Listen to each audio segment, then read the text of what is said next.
Hello students, welcome back to my channel. Today we will do question number 39 of chapter 2 Accounting for Partnership Firms Fundamentals of DK Girl book.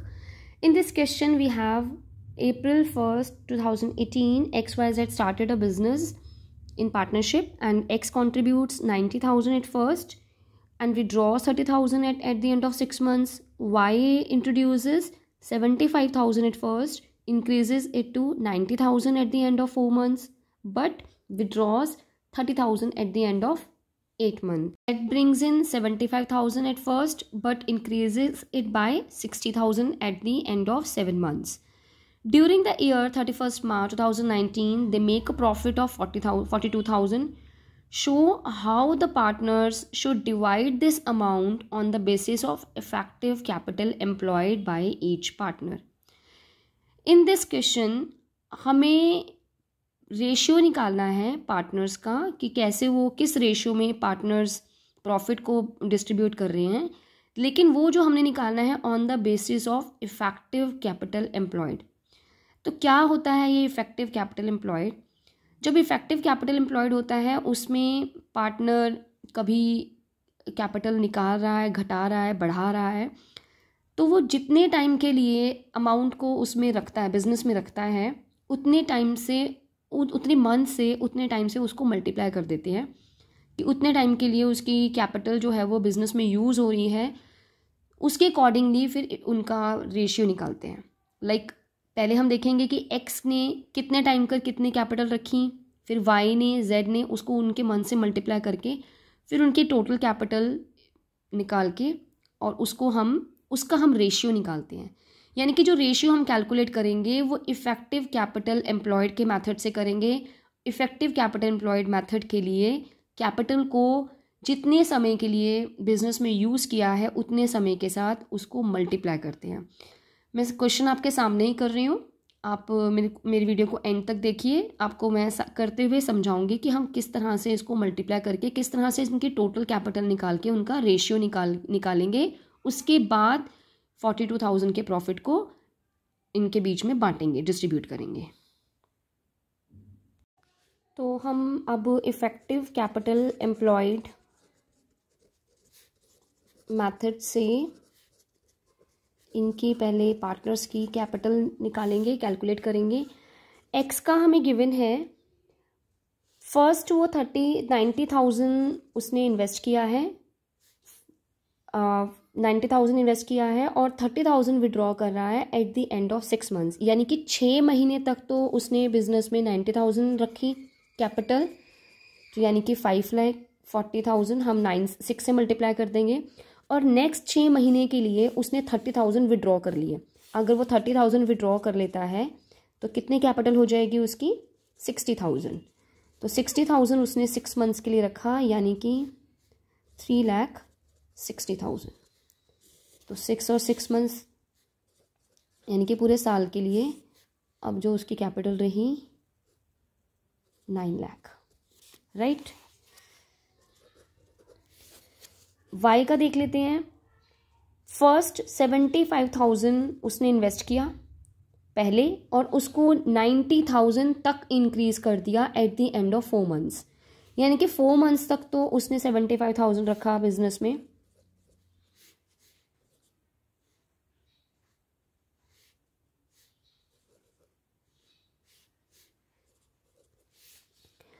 Four months के and में उसने 75,000 को 90,000 तक कर दिया. यानी कि 15,000 और इन्वेस्ट करके उसने 90,000 कर दिया.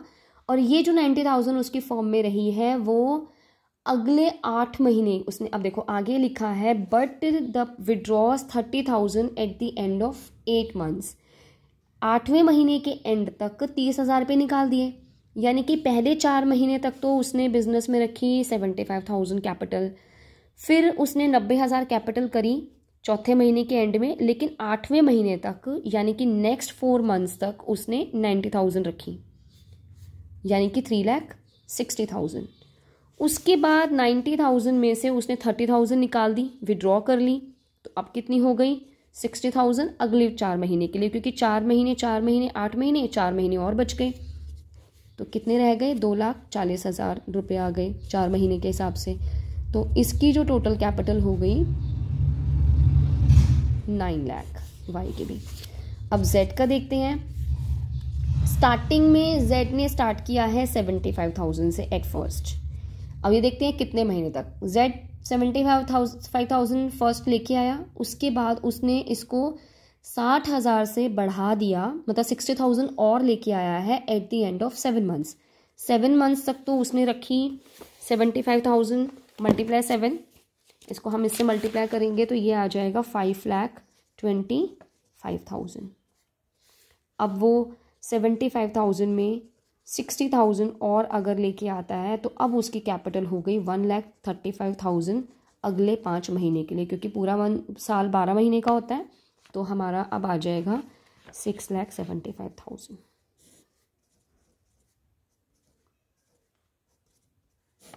यानी कि अब x की कैपिटल, y की कैपिटल और z की कैपिटल है, उनका रेशियो निकालेंगे। ये हमारी, तो ये हमने जो कैलकुलेट की है x की 9 लाख, y की 9 लाख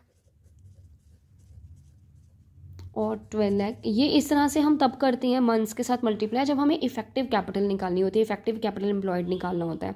अब हम इसका रेशियो निकालेंगे। 9:12,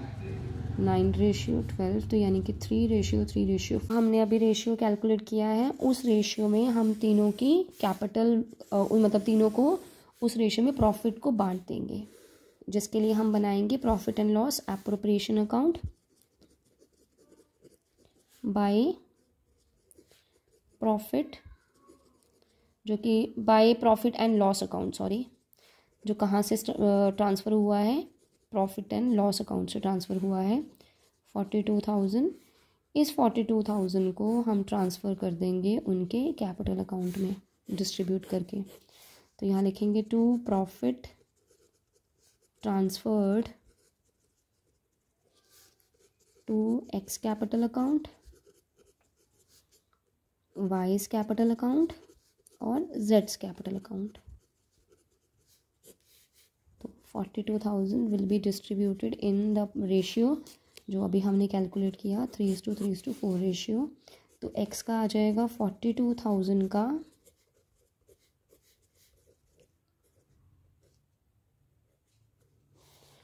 y का आ जाएगा, सेम ही आएगा, सेम ही रेशियो है, और z का आ जाएगा 42,000 का 4/10।